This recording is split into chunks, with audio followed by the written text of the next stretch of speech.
Hello दोस्तों, good evening. CTET JTET preparation the institute में आप लोग का स्वागत है।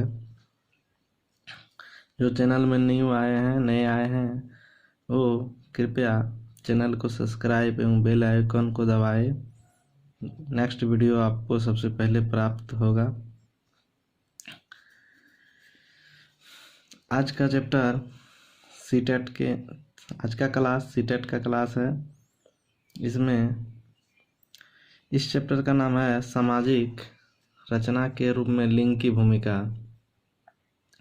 इस चैप्टर सीटेट में 1 से 2 नंबर का क्वेश्चन हर बार रहता है। आप लोग कॉपी में इसको उतार ले। इस बार भी सीटेट जुलाई 2020 में इस चैप्टर से क्वेश्चन रहेगा ही। 1 से 2 मार्क्स का क्वेश्चन अभी तक हर बार सीटेट में प्रश्न रहता है। सबसे पहले हम लोग इस चैप्टर का इंट्रोडक्शन करेंगे। जैसे इस चैप्टर का नाम है सामाजिक रचना के रूप में लिंग की भूमिका। इस चैप्टर को हम लोग अपने अनुसार समझते हैं। इस चैप्टर में तुलना की बात होती है। इसमें लड़का लड़की, स्त्रियां पुरुषों, स्त्री पुरुष, मेल फीमेल आदि का तुलना दिखाया गया है। समाज में अधिकतर लड़का लड़की में भेद देखने को मिलता है। इस चैप्टर में हम लोग पढ़ेंगे कि एक समाज का निर्माण में, एक समाज का रचना में या किसी भी चीज़ का निर्माण में सिर्फ हम लोग लड़का को या लड़की को ही महत्वपूर्ण नहीं मानेंगे। स्त्री या पुरुष एक को, किसी को हम लोग अधिकतर या ज़्यादा वैल्यू नहीं देंगे। दोनों को हम लोग समान रूप में देखेंगे। इस चैप्टर में पक्षपात वाली बात का खंडन किया है। इसमें किसी एक को यदि अधिक वैल्यू मिलता है तो हम इस चैप्टर के थ्रू उसका विरोध किया गया है। इसी चैप्टर को हम लोग आगे पढ़ेंगे पॉइंट टू पॉइंट। सामाजिक रचना के रूप में लिंग की भूमिका, इसका अर्थ है कि एक समाज के निर्माण में स्त्री और पुरुष में किसकी भूमिका महत्वपूर्ण होती है। चलिए हम लोग आगे चलते हैं। समाज की रचना में स्त्री और पुरुष दोनों ही महत्वपूर्ण भूमिका है। इसमें कहा गया है कि समाज में यदि स्त्री या पुरुष किसी हम एक की भूमिका नहीं मानेंगे, दोनों को हम बराबर देखेंगे। सीटेट के प्रश्न में इस तरह यदि क्वेश्चन आएंगे कि अधिक स्त्री को मानना चाहिए या अधिक पुरुष को भूमिका रहता है एक समाज में के निर्माण में, तो ये ऑप्शन गलत हो जाएंगे। दूसरा पॉइंट है, किसी एक को हम आज के समय में समाज का निर्माण नहीं कर सकते हैं। मतलब इसका साफ अर्थ है कि हम किसी एक के आधार पे समाज का निर्माण नहीं कर सकते। हम दोनों को बराबर एक रूप में, समानता में देखेंगे। प्राचीन काल में स्त्री को बहुत महत्व दिया जाता था, परंतु आज के समय में पैतृक समाज को जन्म दिया। पहले ये बात सही भी है कि पहले के समय स्त्रियां को बहुत महत्व दिया जाता था, परंतु आज के देवी के रूप में माना जाता था। लेकिन आज के समय में पैतृक समाज को जन्म दिया है। इसका अर्थ है कि आज पुरुष प्रधान देश है, पहले मातृ प्रधान देश था। स्त्री तथा पुरुष में शारीरिक भिन्नता तो है, परंतु श्रेष्ठता की कल्पना महज एक भ्रम है। तो स्त्री और पुरुष में दोनों में शारीरिक भिन्नता होते हुए भी हम दोनों को एक ही रूप में मानेंगे।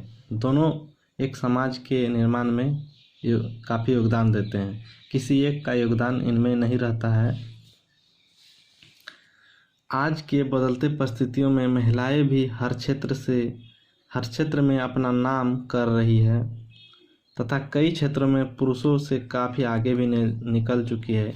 इसीलिए हम किसी एक को तुलना नहीं कर सकते हैं कि सिर्फ स्त्रियां ही कर सकती है या तो सिर्फ पुरुष ही कर सकते हैं। समाज में स्त्री और पुरुष को बांटना गलत है।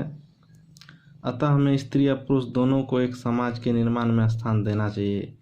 इस पॉइंट से हम समझ चुके हैं कि स्त्री और पुरुष दोनों को हम समाज में निर्माण में स्थान देना चाहिए। तो सीटेट के क्वेश्चन में यदि दोनों का अलगाव वाली बात रहेगा, किसी एक को की योगदान की बात रहेगा, तो वो ऑप्शन गलत होंगे, और दोनों की भूमिका वाली ऑप्शन रहेंगे तो वो ऑप्शन सही होंगे। दोस्तों, आप लोग समझ चुके होंगे कि किसी एक को हमको योगदान नहीं मानना है, दोनों की भूमिका रहती है, इसीलिए दोनों की भूमिका वाले ही ऑप्शन सही होंगे। दोनों में किसी एक का भेदभाव नहीं करना चाहिए। अलग अलग धर्म, जाति, नस्ल के होते हुए भी हम दोनों को एक ही रूप में देखेंगे। अंत में इसका निष्कर्ष है कि अंत में कह सकते हैं कि किसी एक को श्रेष्ठता की बात करनी गलत है। इसको हम लोग अपने अनुसार समझते हैं। यदि इस तरह के क्वेश्चन आएंगे, जैसे लड़के गणित में अधिकतर तेज होते हैं, या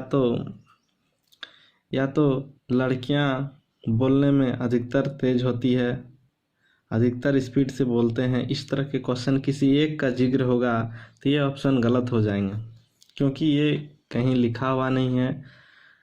लड़कियां अधिकतर गणित में फेल करती है, इस तरह वाले भी प्रश्न आएंगे तो ये प्रश्न गलत हो जाएंगे।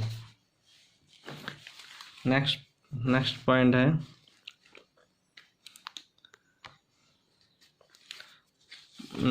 पॉइंट है पूर्वाग्रह। ये टॉपिक है पूर्वाग्रह। ये इससे क्वेश्चन हर एक बार सीटेट के रहते हैं। सीटेट में पूर्वाग्रह का अर्थ है पूर्व से दिमाग में धारण किए हुए कुछ बातें।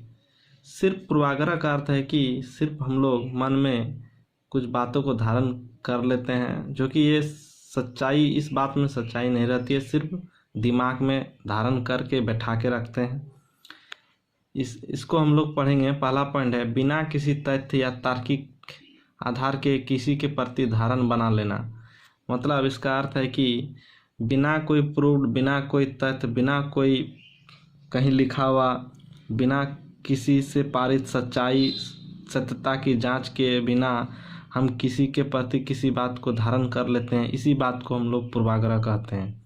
जैसे हम लोग अपने मन में, दिमाग में धारण किए हुए हैं कि लड़कियां गणित में अधिकतर कमज़ोर होती है।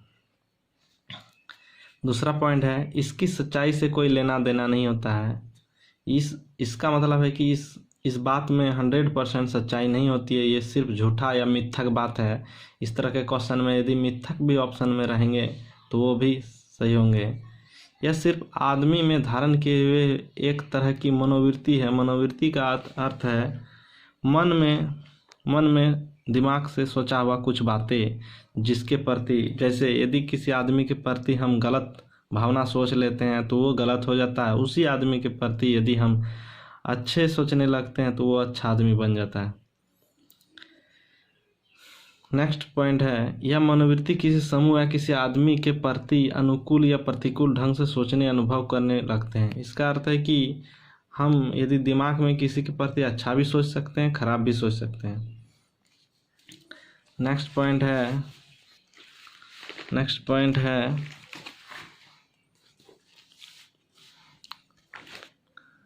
पूर्वाग्रह का संबंध पक्षपात से है। पूर्वाग्रह का संबंध पक्षपात से है। इसका अर्थ है कि हम यदि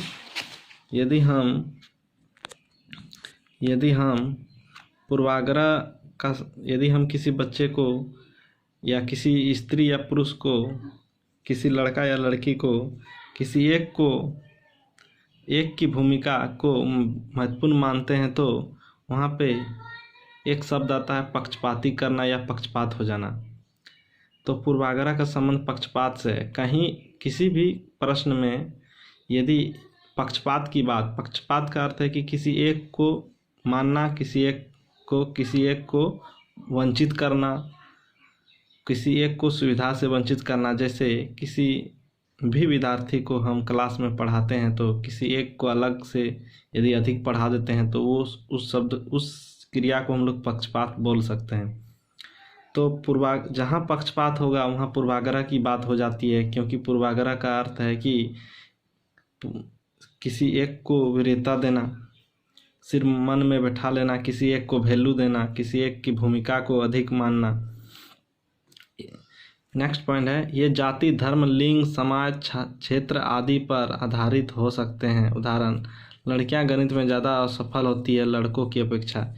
ये वाली बात पक्षपात वाली बात है, और इस बात को हम लोग, इस एग्जाम्पल को हम लोग, उदाहरण को पूर्वाग्रह वाली बात कह सकते हैं। और इस तरह के क्वेश्चन आएंगे तो ऑप्शन में यदि पूर्वाग्रह या रूढ़िबद्ध धारणा रहेगा तो वो ऑप्शन सही होंगे, क्योंकि इसमें बोला गया है कि लड़कियां गणित में ज़्यादा असफल होती है, जबकि ऐसा इससे कोई सच्चाई नहीं है इस बात में। और ये हर स्थान का नहीं होता है। यदि किसी डिस्ट्रिक्ट में लड़कियां भी टॉपर हो सकती है, किसी डिस्ट्रिक्ट में लड़के भी टॉपर हो सकते हैं, तो ये सत्यता की जांच इसमें नहीं हुई है इस बात पे। इसीलिए इस बात को हम लोग पूर्वाग्रह वाली बात कहेंगे, क्योंकि ये इसमें पक्षपात वाली बात है। अंत में हम लोग देखेंगे कि इस चैप्टर में, ये छोटा सा ही चैप्टर है, इसमें और एक वीडियो बनेगा और एक दिन का क्लास होगा। इसमें हम लोग इस चैप्टर से 100% क्वेश्चन सीटेट में रहेंगे ही। आइए हम लोग ट्रिक से देखते हैं इस चैप्टर को। जहाँ तुलना का बात करें, जहाँ तुलना की बात करें, मतलब लड़का लड़की में अधिक किसी को भूमिका दर्शाने वाली बात, या जहाँ पक्षपात की बात करें, मतलब किसी को अधिक मानना, किसी को कम मानना। जैसे लड़कियां तेज होती है बोलने में, इस तरह की बात को पक्षपात बोल सकते हैं, क्योंकि लड़के भी हो सकते हैं। उस क्वेश्चन में वे पूर्वाग्रह या रूढ़िवाद या रूढ़िबद्धता का ऑप्शन सही होगा। ये ट्रिक दोस्तों आप लोग लिख लीजिए कॉपी में। आज का क्लास इतना ही। नेक्स्ट वीडियो में इसका नेक्स्ट पार्ट मिलेगा। दोस्तों आप लोग को यदि वीडियो समझ में आया, आज का क्लास समझ में आया, तो please subscribe and share and bell icon को ज़रूर दबाएं नेक्स्ट वीडियो के लिए। Thank you.